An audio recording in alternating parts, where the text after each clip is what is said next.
اس میں ہر ایک کو ثواب ملے گا، یہ نہ سوچو کہ جس کا ہے اسی کو صرف ثواب ملے گا۔ وعن جابر رضی اللہ عنہ عن النبی صلی اللہ علیہ وسلم قال من اعطى عطاء فوجد فليجزي به فإن لم يجد فليثني فإن من أثنى فقد شكر ومن كتم فقد كفر۔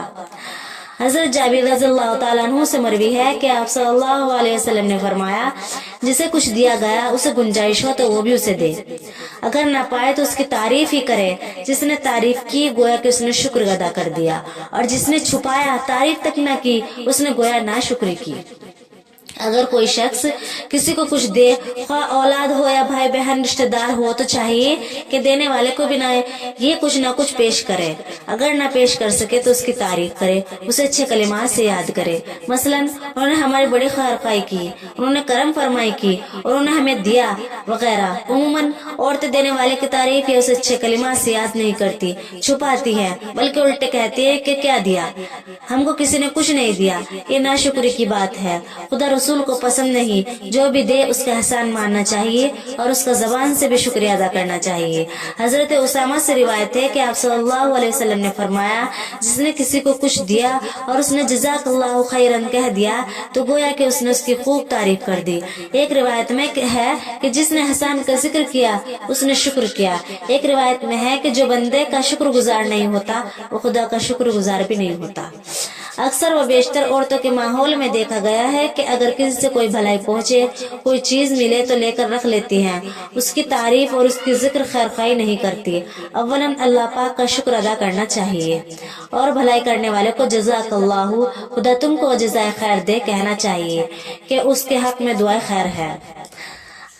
عن عائشة قالت قال رسول الله صلى الله عليه وسلم إذا نفقت المرأة من طعام بيتها غير مفسدة كان لها أجرها بما أنفقت ولزوجها أجره بما كسب وللخازن مثل ذلك لا ينقص بعضهم أجر بعض شيئا۔ حضرت عائشہ رضی اللہ تعالیٰ عنہ سے مروی ہے کہ آپ صلی اللہ علیہ وسلم نے فرمایا، جو یہ حدیث میں نے آپ کے سامنے بیان کی ہے بخاری شریف میں صفحہ نمبر 192 پر ہے۔ حضرت عائشہ رضی اللہ تعالیٰ عنہ سے مروی ہے کہ آپ صلی اللہ علیہ وسلم نے فرمایا، عورت جب بلا اسراف و نقصان پہنچائے شوہر کے گھر کے کھانے پینے کی چیزوں کو صدقہ خیرات کرے تو اس کو خرچ کرنے کا ثواب ملے گا، اور شوہر کو کہ اس نے کمایا ہے ثواب ملے گا، اور دینے والے خادم کو بھی ثواب ملے گا، وہ ایک دوسرے کے ثواب میں کوئی کمی نہیں کی جائے گی۔ عن ابی ہریرہ قال قال رسول اللہ صلی اللہ علیہ وسلم وما انفقت من غیر امری فإن نصف اجرہ لہا۔ حضرت ابو ہریرہ رضی اللہ تعالیٰ عنہ سے مروی ہے کہ آپ صلی اللہ علیہ وسلم نے فرمایا، شوہر کے حکم کے دیے بغیر بھی جو عورت خرچ کرے تو اس پر بھی اسے آدھا ثواب ملے گا۔ اس حدیث پاک میں عورت کو گھر سے شوہر کے مال سے خرچ کرنے کا ثواب ذکر کیا گیا ہے۔ چنانچہ کسی کو کھانا کھلایا جاتا ہے یا کسی کی دعوت کی جاتی ہے تو مال اگرچہ شوہر کا ہوتا ہے، مگر چونکہ عورت کھانا بناتی ہے، عورت کی محنت ہوتی ہے تو اسے بھی پورا ثواب ملتا ہے۔ اس قدر اللہ کا فضل ہے، ہر ایک کو نوازا، خادم اور دسترخوان پر لا کر کھلانے والے کو بھی ثواب دیا۔ لہٰذا عورت کو چاہیے کہ دوسروں کو کھانا کھلانے کے لیے جب کھانا بنایا جائے یا کوئی مہمان وغیرہ جائے، اس کے لیے یونین سے زائد کھانا بنانے کی نوبت آ جایا کرے تو کلفت محسوس نہ کرے، قدورت ظاہر نہ کرے، مطلب کہ کوئی عورتیں منہ بنا لیتی ہیں، خوشی خوشی بنائے اور ثواب پائے۔ اسی طرح جو سالن روٹی وغیرہ بچ جائے کسی پڑوسی یا کسی کو دے دے گی تو اس کا بھی نصف ثواب ملے گا، یعنی کہ آدھا اس کو ثواب ملے گا۔ اس قسم کی اجازت عموماً شوہر کی جانب سے ہوتی ہے، لہٰذا ہر بار اجازت کی ضرورت نہیں۔ حضرت اسماء رضی اللہ تعالیٰ عنہ سے روایت ہے کہ ان سے نبی پاک صلی اللہ علیہ وسلم نے فرمایا، خرچ کرتی رہو اور گن کر مت رکھو ورنہ اللہ تعالیٰ بھی تجھے گن کر دے گا۔ حضرت اسماء حضرت عائشہ رضی اللہ تعالیٰ عنہ کی بہن ہیں اور عبداللہ بن زبیر کی والدہ، قریب 100 سال کی عمر پائی، بڑی عابدہ، زاہدہ اور خراش تھی۔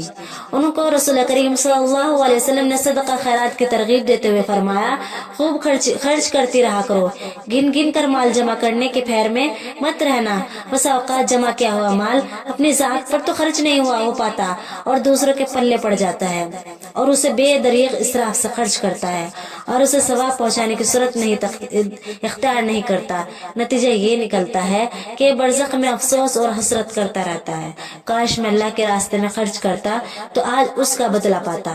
اور اس کا مطلب یہ بھی ہو سکتا ہے کہ خیرات کرتے وقت گن گن کر مت دو کہ کہیں زیادہ نہ ہو جائے، بلکہ خوب دو اور اس کے شمار کو مت دیکھو، دل کھول کر دو اور اس کا حساب مت رکھو۔ اس کا نتیجہ یہ نکلے گا خدا تعالیٰ بھی تم کو بے حساب دے گا۔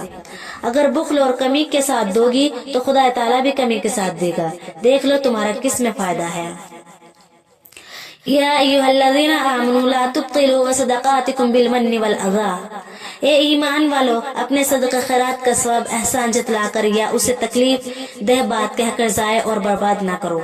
کسی کو کچھ دیا یا اس کے ساتھ کوئی بھلائی اور نیکی کی، پھر کسی موقع پر احسان جتلایا، مثلا اس طرح کہا ہم نے تمہارے ساتھ یہ کیا تھا، اتنا دیا، ہم نہ دیتے تو تم کو ہاتھ پسارنا پڑتا، ہم نے دیا تو کام چلا، نہ دیتے تو پھرتے رہتے۔ اس میں احسان جتلانا اور باتوں کے ذریعے سے اسے تکلیف بھی پہنچانا ہے۔ اس طرح کہنے اور کرنے سے صدقہ و خیرات کا ثواب جو خدا تعالیٰ کے یہاں سے ملتا وہ برباد ہو جاتا ہے۔ ابن منذر نے حضرت ضحاک سے اس آیت کی تفسیر میں لکھا ہے، جس نے کسی کو کچھ دیا پھر اس کا احسان جتلایا یا جسے دیا تھا اسے تکلیف دی، لان تان کیا، کوئی چھپتا جملہ کہہ دیا تو اس کا سارا ثواب بیکار اور رائگاں ہو جائے گا۔ عورتوں میں عموماً یہ عادت ہوتی ہے، اول تو کسی پر احسان اور صدقہ خیرات نہیں کرتی، اس اللہ کے واسطے کسی کو دیتی ہی نہیں۔ اگر کبھی کسی کو کچھ دے دیتی ہے تو مخالفت پر، لڑائی جھگڑے کے موقع پر یا ان کی جانب سے کوئی فائدہ نہ پہنچنے کی صورت میں تانا دے دیتی ہیں، احسان جتلا دیتی ہیں اور سمجھتی ہے کہ میں نے ٹھیک کہہ دیا، حالانکہ اپنی ساری نیکی جو اس سے ملی تھی ضائع اور برباد کر دی۔ پیاری ماں اور بہنوں اور سامعین، کسی پر بھلائی کرو، اللہ کے لیے کرو، بدلے کے لیے نہ کرو۔